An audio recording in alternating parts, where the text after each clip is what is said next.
A second black book of Jeffrey Epstein's has been released. According to Insider, the 1997 address book links Epstein to Christina Greven Cuomo, a well-known editor and the wife of CNN's Chris Cuomo. Besides her name, the entry in the book includes her office address, phone number, and home phone number. In 2019, CNN anchor Chris Cuomo discussed Jeffrey Epstein's friendships on his show. Let's take a listen to that. Now, when we're talking about Epstein, you got to stick to what is common sense on these things, all right? Don't get buried in legalese. Don't follow the finger pointing, and please don't get caught up in the intrigue of who was better friends with this guy. Who cares? Yeah, who cares? I mean, that's of course the line that you're going to hear coming from people like Chris Cuomo, who are the children of extremely powerful establishment families. And so while I don't think that his now wife's name and address and office phone number being in that address book is damning in and of itself, but what it does speak to is how people in powerful circles all go back to Epstein because they all travel together in these efforts to do whatever it is that they're doing. They're all fellow travelers in trying to ensconce themselves in these powerful circles to enhance their own power and to network with each other, basically. Right, they knew this guy. Yeah. He was part of their social circle. She was an editor at basically gossip paper, and so and the gossip papers and the New York social scene are obviously very much intertwined, and Epstein was known to try to use them effectively to rise through the social circles of New York City, through for no obvious reason. Like he didn't have any talent. He hadn't done anything.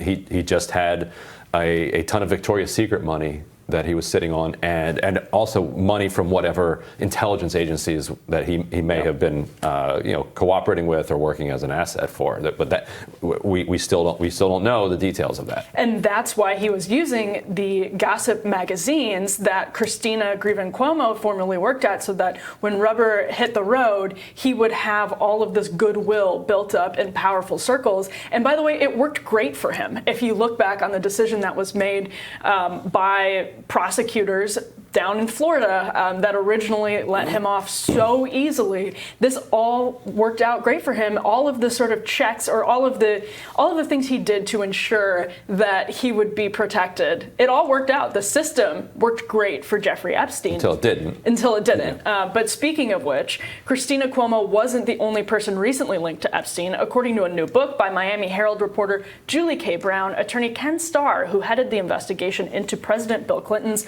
affair with Monica Lewinsky, reportedly waged a, quote, scorched earth legal campaign to persuade federal prosecutors to drop a sex trafficking case against Jeffrey Epstein.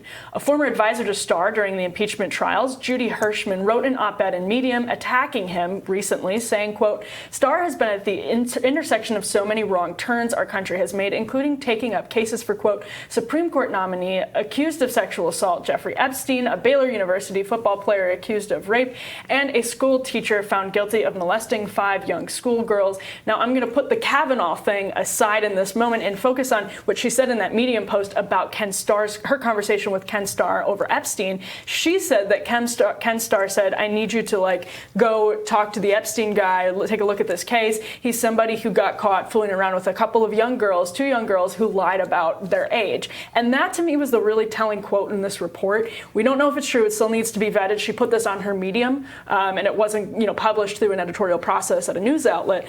But if that is true, it does speak to exactly how Jeffrey Epstein, by building this network of powerful people, was able to have the goodwill to the point where he could just go to a powerful attorney like Ken Starr and say, hey, they lied about their age, need some help on this case. That's how you end up in the circles that end up helping you.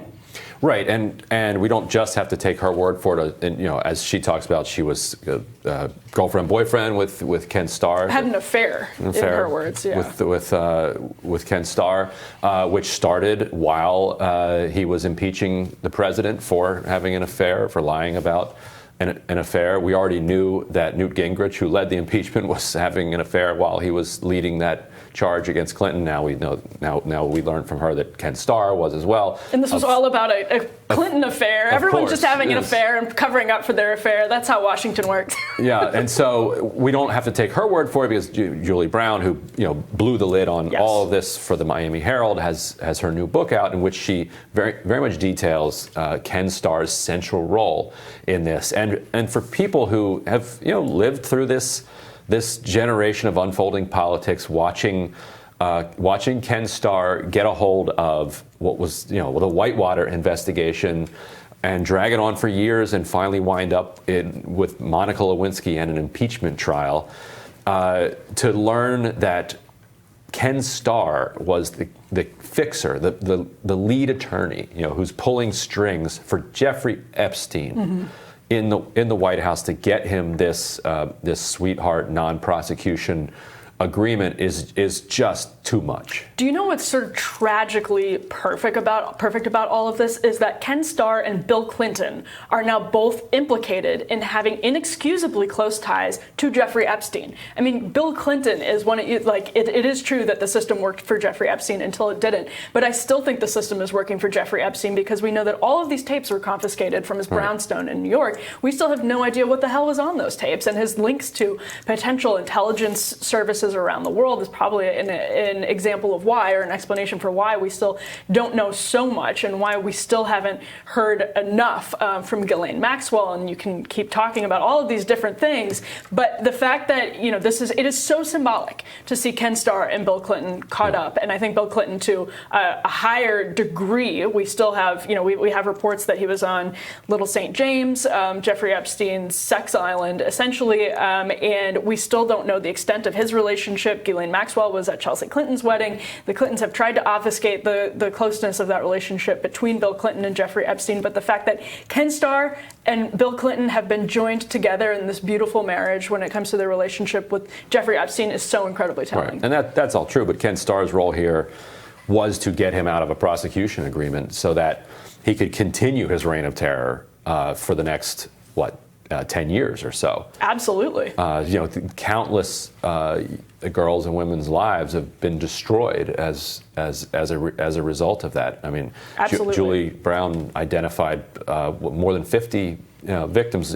Many of those after this period that Ken Starr got him off. Absolutely, no disagreement there. To see both sides of the political aisle who are so divided over elections and so divided over the differences in their partisan goals in Washington, D.C., also then have the same ties to something as disgusting and reprehensible as the ring that Jeffrey Epstein was overseeing for years. And your point about the evidence that they uncovered is worth repeating. They have all of these CDs that say on them the famous person's name and what they're doing. Yep. Okay. Why have we not heard anything about that since then? Yep. They've had them for a hell of a long time at this point. On that note, we will tell you what America is thinking right after this.